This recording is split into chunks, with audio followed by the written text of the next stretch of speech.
भारत सरकार शेवटी Donald Trump तात्यासमोर झुकलं. तुम्ही म्हणाल, नाही ना, असं तर नाही होऊ शकत ना. मोदी तर या डोनाल्ड ट्रम्प समोर झुकणार नाही. पण असं झालेलं आहे. आणि ते काय झालंय, कसं झालंय ते आपण जाणून घेणार आहोत. आणि कुणी केले, कशासाठी केले ते आपण जाणून घेणार आहोत. त्याकरता सगळा व्हिडिओ पूर्णपणे बघायचा आहे. पहिली गोष्ट, काल परवापासून आपण बघतोय का रिलायन्स इंडस्ट्रीजने रशियाकडनं क्रूड ऑइल जे आहे ते खरेदी करणं बंद केलेलं आहे. का केलं? जर समजा रिलायन्सला फायदा होत असेल तर मग रिलायन्स बंद का करेल? तर आपण ही सगळी स्टोरी जाणून घेणार आहोत. पण आपल्याला पहिल्यांदा थोडासा इतिहास बघायला पाहिजे.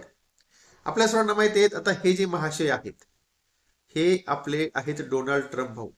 तर हे डोनाल्ड ट्रम्प भाऊंचं असं म्हणणं आहे का रशियाकडनं भारत क्रूड ऑइल विकत घेतो आणि त्यातून मग हा जो रशिया आहे आणि हे पुतीन आहेत तर ते भरपूर पैसा कमवतात आणि त्या कमवलेल्या पैशातून मग ते युक्रेन बरोबर लढाई करतात. जर समजा ह्या महाशयांनी म्हणजेच मुकेश अंबानींनी, कारण होतं काय, आता सध्या ह्या गुजरातमध्ये जो जामनगरमध्ये जो काय प्रकल्प आहे रिफायनरीचा, त्या प्रकल्पामध्ये रशियाकडनं क्रूड ऑइल जातंय. जे क्रूड ऑइल जातं ते रशियाकडनं जातं यांच्याकडे. ते पूर्णपणे रिफाईन करतात, भारतामध्ये विकतात आणि युरोपमध्ये सुद्धा विकतात. आणि मग त्यातून प्रचंड असा पैसा हा यांना सुद्धा मिळतो आणि त्यानंतर ह्या पुतीन भाऊंडला सुद्धा मिळतो. आणि मग त्या आलेल्या पैशातून ते त्या तिकडे झेलेन्स्की बरोबर दररोज मस्तपैकी चालू आहे त्यांचा, त्या गोळीबार लढाई वगैरे सगळे चालू आहे, असं ह्या डोनाल्ड ट्रम्प तात्याचं म्हणणं होतं. आणि भारत सरकार तसं करत नव्हतं, कारण इथं यांचाही फायदा होत होता.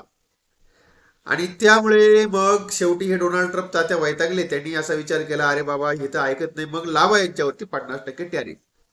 व हा जो 50% टॅरिफ आहे तो 50% टॅरिफ सगळा लागलेला होता ह्या व्यक्तीमुळे आणि ह्या व्यक्तीमुळे. पण आता शेवटी सरकारच्या लक्षात आलं का ह्या व्यक्तीला वाचवण्यासाठी किंवा ह्या व्यक्तीलाच नफा सगळा मिळाला पाहिजे, ह्याच व्यक्तीलाच पैसे भरपूर भेटले पाहिजेत. आणि यांचाही फायदा जर झाला तर आपले बाकीचे सेक्टर धोक्यामध्ये येतील. कारण जर 50% टॅरिफ लावल्यानंतर आपण बघितलेलं आहे का आपल्या देशातल्या बऱ्याचशा सेक्टर मधला जो बाहेर माल सगळा एक्सपोर्ट होत होता तो बराचसा कमी झाला. आणि तो बराचसा कमी झाल्यामुळे बाकीच्या सेक्टरला फटका बसला. मग हे एक सेक्टर वाचवण्याऐवजी ते बाकीचे सेक्टर वाचवणं खूप महत्वाचं आहे, हे आपल्या सरकारच्या लक्षात आलं. आणि सरकारच्या लक्षात आल्यामुळं मग मग ह्या साहेबांनी इकडे सांगितलं, आता बस, आता मला बाकीचे सुद्धा सेक्टर वाचवायला पाहिजेत, तुम्ही रशियाकडनं क्रूड ऑइल खरेदी करणं बंद करा. आणि मग इथे या डोनाल्ड ट्रम्प तात्यांचा जो आहे प्रेशर आहे तो प्रेशर इथे हा कामी आला. आणि त्यानंतर काल परवा तुम्ही बघितलं असेल का रिलायन्सनं एक डिसिजन घेतलाय.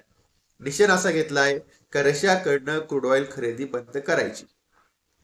मग आता या पाठीमागचं गणितच असं आहे का ह्या डोनाल्ड ट्रम्पचा जो प्रेशर आहे हा आपल्यावरती होता, आपल्या टॅरिफच्या बाबतीत होता. आणि मग आता तरी कुठेतरी सरकारला असं वाटायला लागलंय का ह्या सगळ्या गोष्टीमुळे जे आपले बाकीचे सेक्टर आहे त्या बाकीच्या सेक्टरला फरक पडेल. आणि म्हणून आता सध्या आपण तुर्तास इथे या ठिकाणी या रशियाकडनं क्रूड ऑइल खरेदी करणं थांबवूया. आणि आता सध्या मग आपण या ठिकाणी भारताने रशियाकडनं क्रूड ऑइल खरेदी करणं थांबवलंय.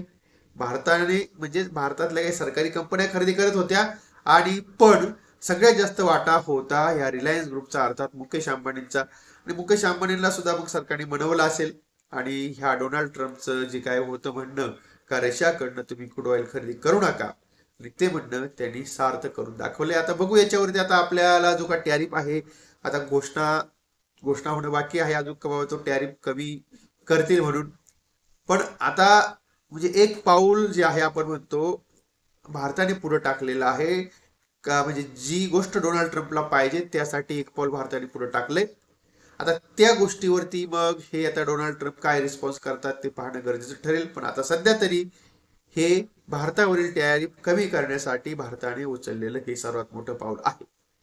ओके, तेव्हा ही महत्वाची अपडेट होती, ती अपडेट मी आपल्या समोर आणलेली आहे. अर्थातच हा जो काही सगळा व्हिडिओ होता तो सगळा व्हिडिओ मी आपल्यासाठी एज्युकेशनल पर्पज म्हणून बनवला होता. अर्थात या सगळ्या व्हिडिओमध्ये कोणालाही कुठल्या खरेदीचा किंवा विक्रीचा सल्ला दिला नाही. आपण याची कृपया नोंद घ्या आणि कुठलाही ट्रेड करताना आपण आपल्या जबाबदारीवरती करा. आणि तेव्हा आता इथे आपण थांबूया आणि परत भेटूया नवीन विषयासह.